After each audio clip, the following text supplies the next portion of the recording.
On her way home from school, a girl failed to notice a cargo truck following behind her. Seconds later, the truck suddenly pulled up alongside her. The door slammed shut and the truck sped away. The girl lay unconscious inside the vehicle. She vanished without a trace, and despite years of investigation, the case remained unsolved. However, 11 years later, this girl with dark circles under her eyes suddenly appeared on the street, staggering. Concerned citizens rushed to check on her and called for an ambulance. When the mother heard that her missing daughter had returned, she tearfully informed her husband. The family immediately rushed to the hospital. The girl on the hospital bed looked pale. When the father saw the marking on her arm, he was convinced she was his daughter. Before the family could properly reunite, the girl fell into an exhausted sleep. The next day, the girl recounted the details of her abduction to the police. Her brother remained tight-lipped throughout, while the father struggled to control his emotions and left the room. The investigating officer continued questioning because when the girl was being loaded into the ambulance, she kept repeating one name, Amy. Amy was the victim of another missing persons case, who had also been abducted by a yellow cargo truck. Therefore, they needed to search for clues urgently,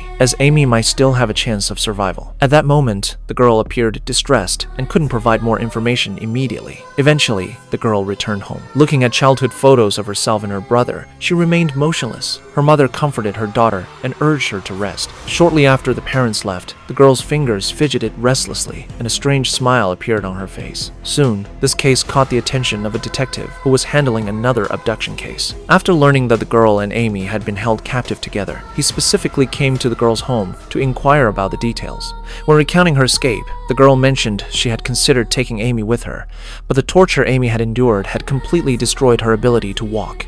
Ultimately, the girl could only escape alone. The detective asked if the girl could find the escape route and how she would proceed if she returned to the forest. At this point, the girl's answers were riddled with inconsistencies. The detective immediately sensed something was amiss. Just as he was about to press further, the father, noticing his daughter's resistance, unceremoniously asked the detective to leave. A subtle gesture by the girl caught the detective's attention. The movement seemed familiar. The detective reviewed surveillance footage from before Amy's disappearance and discovered that Amy, when under duress, had made the exact same gesture as the girl. Is everyone looking at the actual missing girl, or is this Amy, who has been missing for years? Please leave your thoughts in the comments.